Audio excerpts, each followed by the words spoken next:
पिछले लेक्चर 55 में आपने देखा था कि फिनॉल के बनाने की विधियाँ जो शेष रह गई थी आपकी, और उसके भौतिक गुणधर्म पढ़े थे।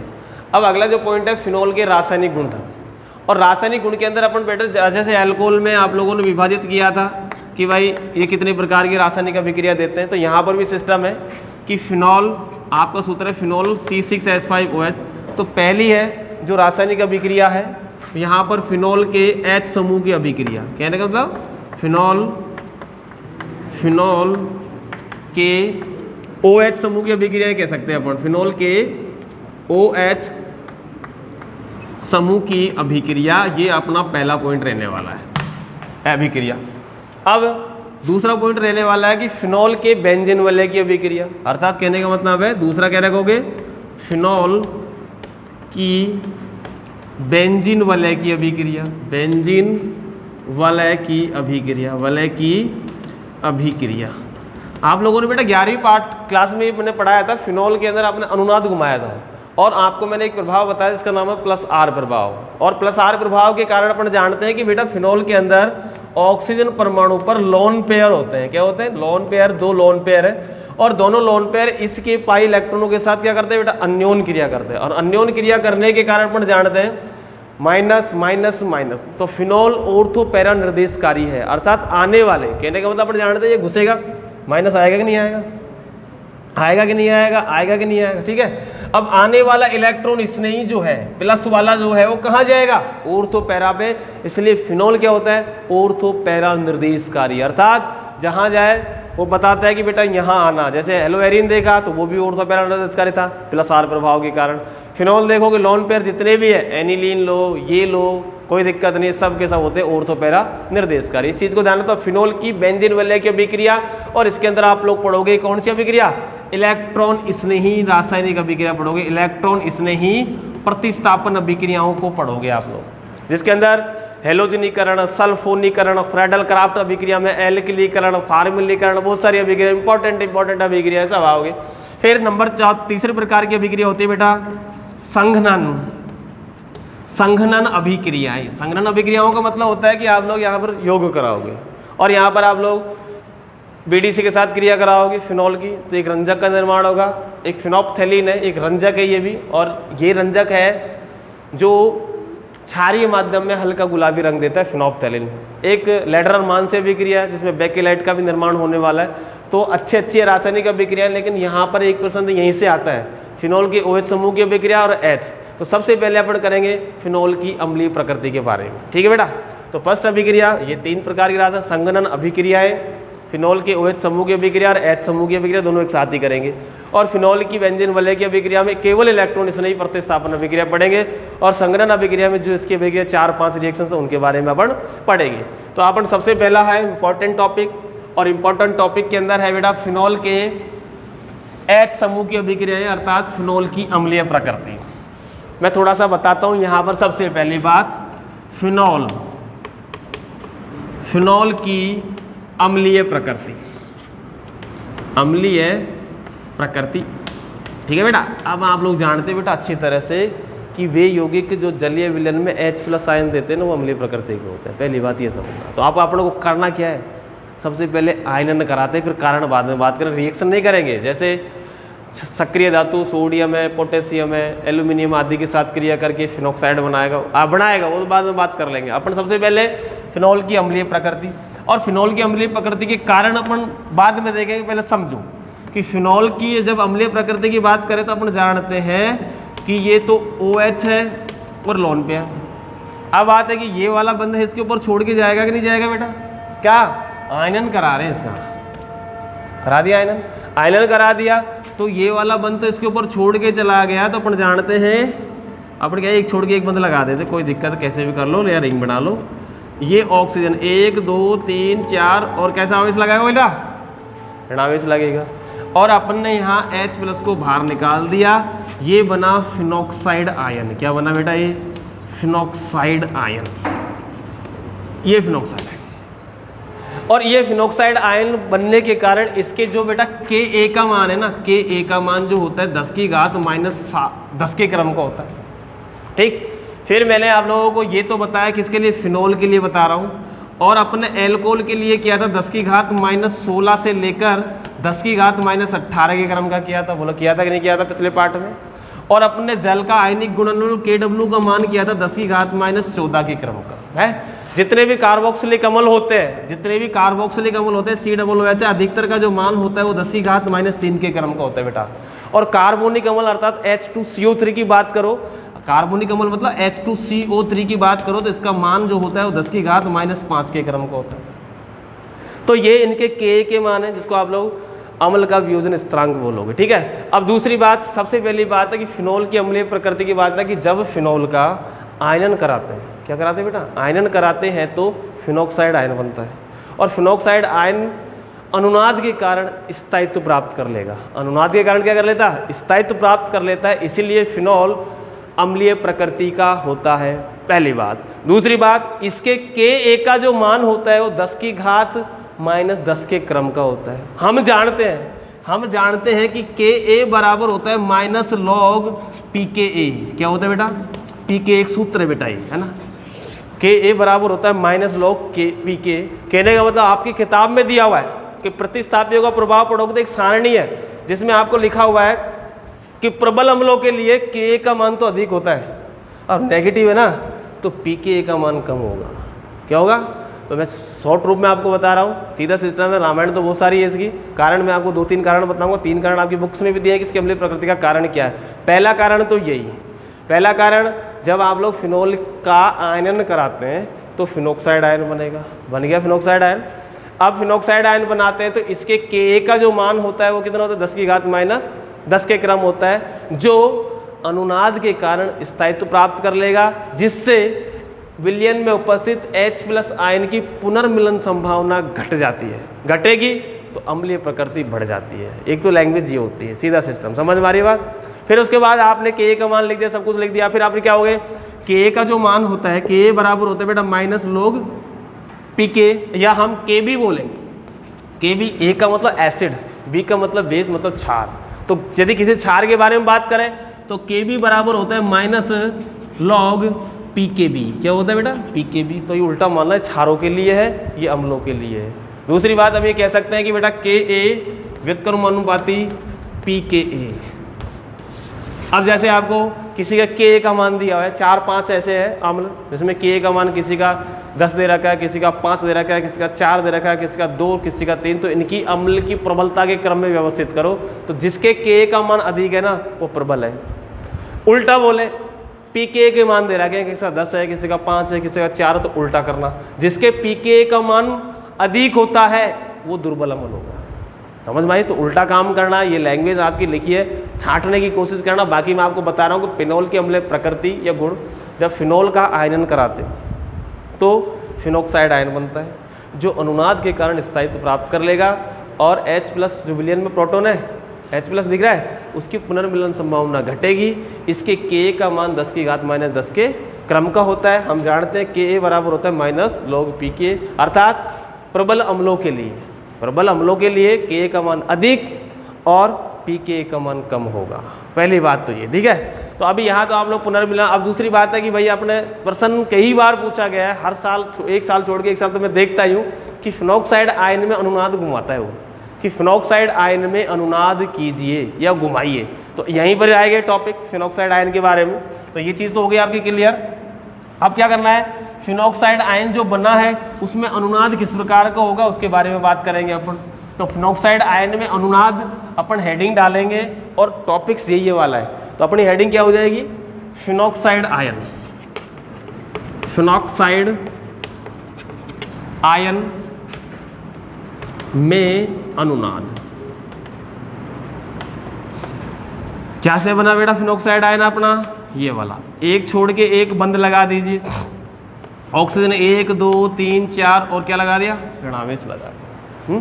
ऋणावेश लगा दिया, के लॉन पेयर इसके साथ अन्योन्य क्रिया करेंगे तो ये पाई बंद बाहर निकलेगा। सही बात है कि नहीं है।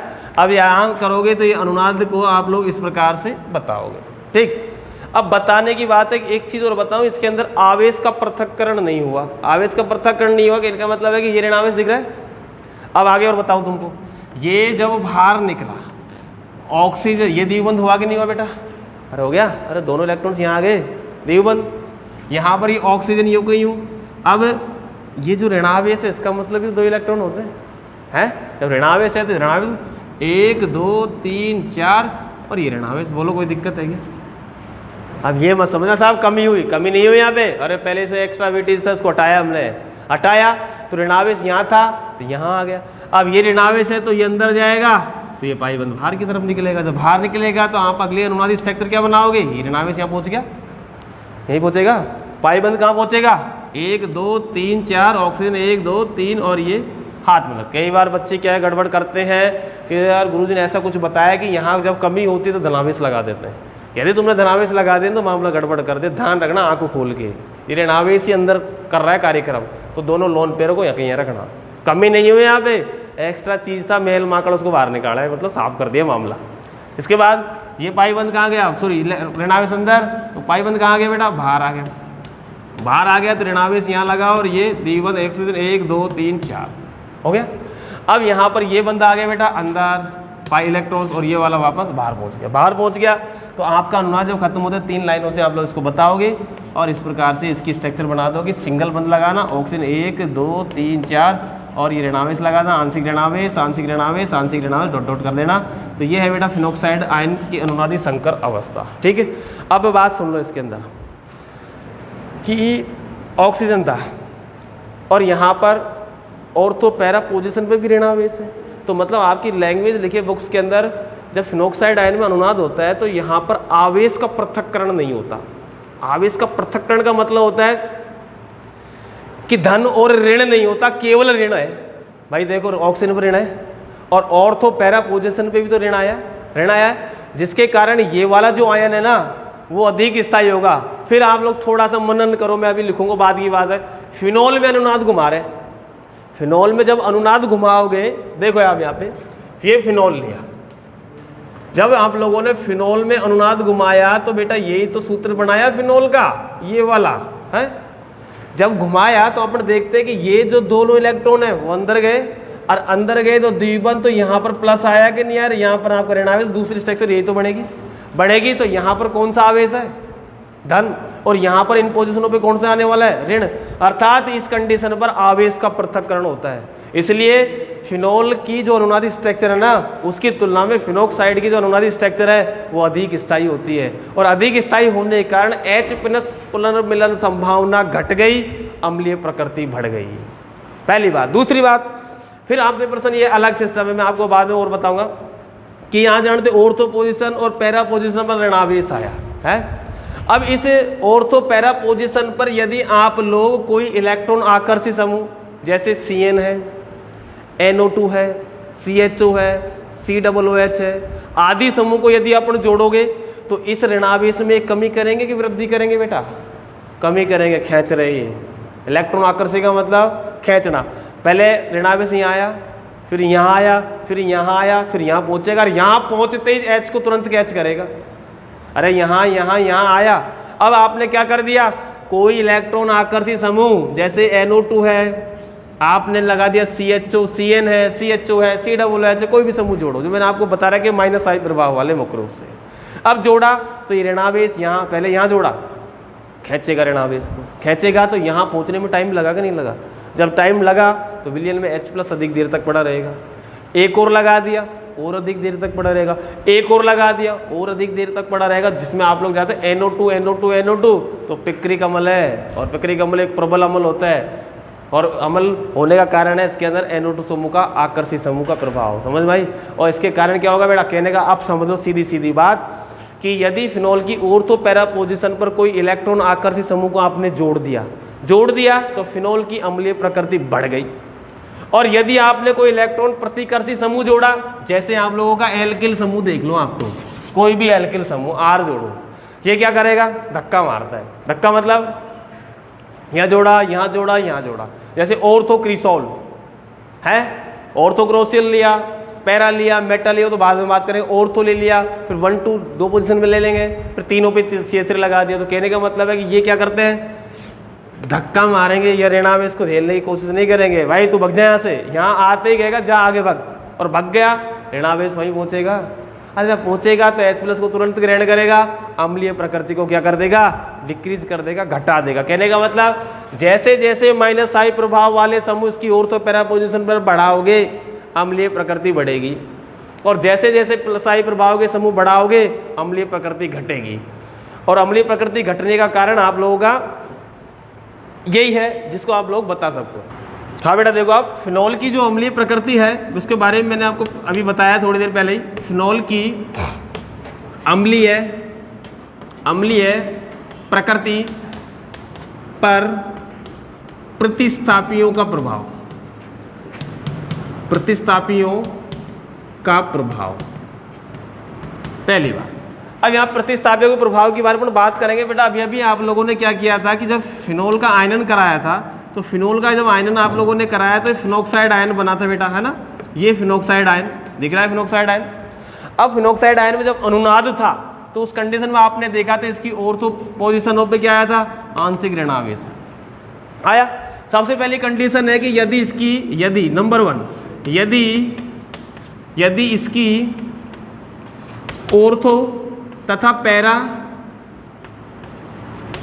स्थितियों पर कोई electron Aakarshi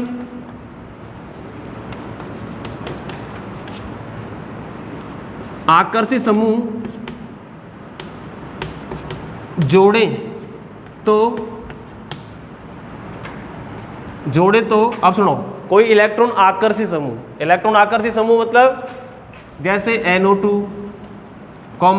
CHO, COOH, CN आदि समूह जोड़ो। अब ये समूह क्या करेंगे बेटा, यदि अपन ने यहां जोड़ा तो ये क्या करते हैं, इलेक्ट्रॉन्स को आकर्षित करेंगे। तो कहने का मतलब समझ में आया, ऋणावेश यहाँ है, ऋणावेश यहाँ है, ऋणावेश यहाँ है, तो जैसे यहाँ ऋणावेश पहुंचा तो ये क्या करेगा, आकर्षित करेगा। यदि इसकी ऑर्थो पैरा स्थितियों पर कोई इलेक्ट्रॉन आकर्षित समूह जैसे NO2, CHO समूह आदि जोड़े तो क्या होगा बेटा, तो फिनॉल की अम्लीय प्रकृति बढ़ती है। कैसी होगी बेटा, बढ़ती है। क्यों बढ़ी, देखो बेटा, आयरन कराया, ऋणावेश यहाँ है तो यहाँ पर NO2 समूह को जोड़ा, NO2 समूह को जब जोड़ोगे तो आकर्षित करेगा और अपने O पर भी अनुनाद को घुमाएगा, फिर वापस आने देगा ये। ठीक है, मैंने पहले 10वीं पार्ट में भी ये शायद ये रेख से वो बनाई थी जिसमें आप लोगों ने देखा होगा। फिर उसके बाद यहाँ पर ऋणावेश आने में बड़ा टाइम लगेगा। जब टाइम लगेगा तो विलयन में क्या उपस्थित है, H+ आयन है, और H+ आयन पुनर्विलयन संभावना घटी और अम्लीय प्रकृति बढ़ी। ठीक है, अब मोटी सी बात, यदि इसकी ऑर्थो पैरा पोजीशन पर आप लोग कोई -I प्रभाव वाला समूह जोड़ोगे, अर्थात इलेक्ट्रॉन आकर्षी समूह जोड़ोगे, तो फिनॉल की अम्लीय प्रकृति बढ़ेगी। यदि इसकी मेटा पोजीशन पर आपने जोड़ दिया तो उसका ज़्यादा इफेक्ट नहीं पड़ता, केवल ऑर्थो पैरा पर जहाँ पर ऋणावेश आया है। ठीक है, फिर ये तो आप लोगों का पहला पॉइंट। फिर दूसरी बात है कि अपने ये कह सकते हैं भाई फिनॉल की अम्लीय प्रकृति समानुपाती +I प्रभाव वाले समूह, समानुपाती तो रहेगा क्योंकि जैसे जैसे वो बढ़ेगा अम्लीय प्रकृति के मान में भी वृद्धि होगी। तो ये तो था। अब इससे संबंधित प्रश्न अपन कह लेते हैं भाई, प्रश्न कैसे आ सकता है साहब। प्रश्न का मतलब है आप लोगों को फिनॉल भी देगा और ये समूह जोड़ेगा भी, और उस जोड़ने के बाद आप लोगों से पूछेगा कि निम्न की अम्लीय प्रकृति का घटता या बढ़ता क्रम लिखो। जैसे एक तो दे दिया आपको OH फिनॉल, एक में आप लोगों को लगा दिया बेटा ये OH और यहाँ पर लगा दिया NO2।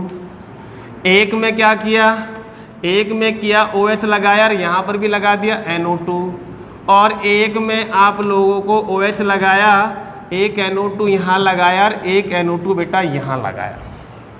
4 है, ये फर्स्ट, ये सेकंड, ये थर्ड और ये फोर्थ। अब प्रश्न ये पूछेगा कि निम्न की अम्लीय प्रकृति का क्रम लिखो।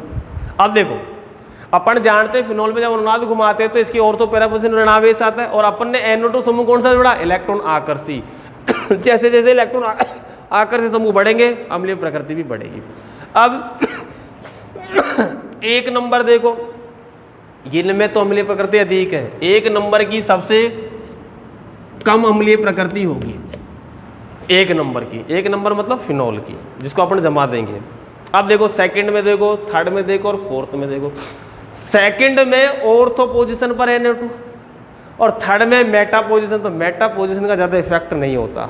तो फिनोल की तुलना में वो वाला अधिक अम्लीय है। क्यों? अरे मेटा है, अरे जहाँ नहीं है इसके बाद भी वहाँ है तो कुछ तरह कुछ तो इफेक्ट रहता ही होगा यार, रहता। तो अपन सेकंड नंबर नहीं करोगे, थर्ड नंबर उससे अधिक अम्लीय ये वाला। अब यहाँ पर ऑर्थो पर है और वहाँ पर ऑर्थो पर भी है, पैरा पे भाई 2 बढ़ा दिया आपने। जब 2 बढ़ा दिया उसके बाद कौन सा आएगा? सेकंड, और सेकंड के बाद आपका आ जाएगा बेटा 4। ये है बेटा इनकी अम्लीय प्रकृति का बढ़ता हुआ क्रम। ठीक है। अब आपसे प्रश्न, जरूरी नहीं है कि ये सूत्र दे, जरूरी है आपको इसका नाम दे दे। नाम का मतलब आपसे बोले फिनॉल, आपसे बोले ऑर्थोनाइट्रोफिनॉल, आपसे बोले मेटानाइट्रोफिनॉल, और आपसे बोले ऑर्थोपैरा नहीं बोलेगा तो वहाँ तो पोजीशन आएगी 1 2 3 4 2 4 डाइनाइट्रोफिनॉल। नाम बोल दिया, सूत्र नहीं लिखा, इनकी अम्लीय प्रकृति का क्रम लिखो। तो ये आप लोगों की खानी है, आप लोगों को पता होना चाहिए कि नाम प्लस सूत्र दोनों ही पता होना चाहिए। ये नहीं साहब हमको तो आपने नाम तो बताया नहीं, तो नाम वही है। तो प्रश्न इम्पोर्टेंट बनता है नाम का, ये इम्पोर्टेंट नहीं है। सूत्र दे दिए तो ये तो खीर है, सीधी खा जाओ है। नाम का दे दिया तो पहले सूत्र लगाओगा, और सूत्र लगाओगा तो फोटो देखोगा, फोटो देगा तो दिमाग लगेगा, फिर जाके आप लोग ये ऑर्डर लिखोगे। तो इसलिए ध्यान रखना, आप दोनों तरह से तैयार रहोगे, ऐसे भी और वैसे। तो ये थी बेटा कि कहने का मतलब जैसे जैसे फिनोल की ऑर्थोपैरा पोजीशन पर ऑर्थो -I प्रभाव वाले समूह बढ़ाओगे, अम्लीय प्रकृति बढ़ाओगे। ठीक है। अब आपसे प्रश्न साहब, NO2 भी आ जाए, CN भी आ जाए, ये आ जाए, CHO आ जाए, COOH आ जाए, तो का मतलब जब आप लोगों ने पाठ नंबर 10 पढ़ा, पाठ नंबर जब 9 पढ़ा, तो 9 के अंदर आप लोगों को लिगेंड्स बता रखे हैं, और आपकी बुक के अंदर प्रबल लिगेंड्स कौन सा है, दुर्बल लिगेंड्स कौन सा है, वो भी देख लेना आप। जो लास्ट में NO2 था, SO3 भी था, ऐसा है, तो उन समूह को भी देख लेना।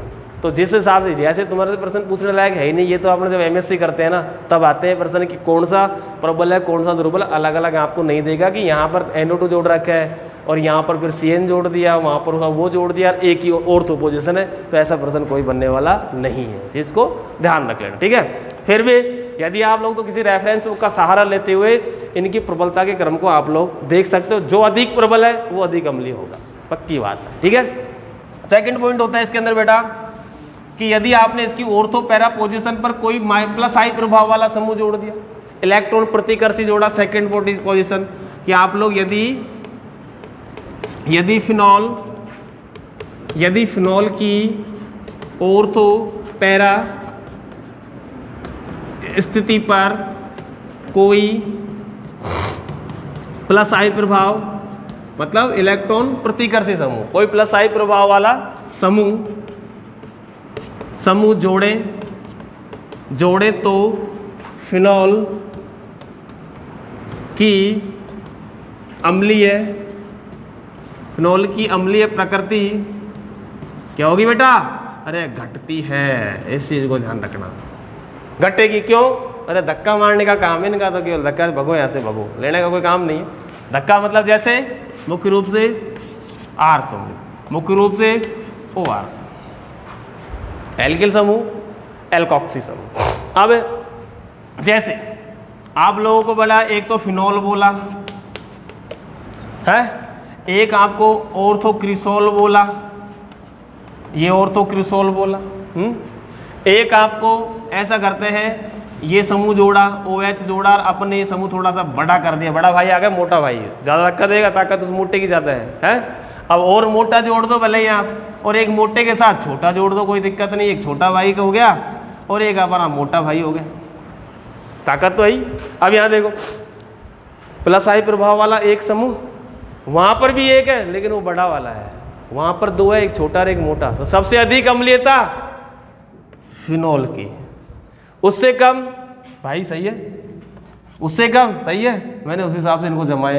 तो अब जाना, जैसे जैसे +I प्रभाव वाले समूह बढ़ेंगे फिनॉल की अम्लीय प्रकृति घटेगी।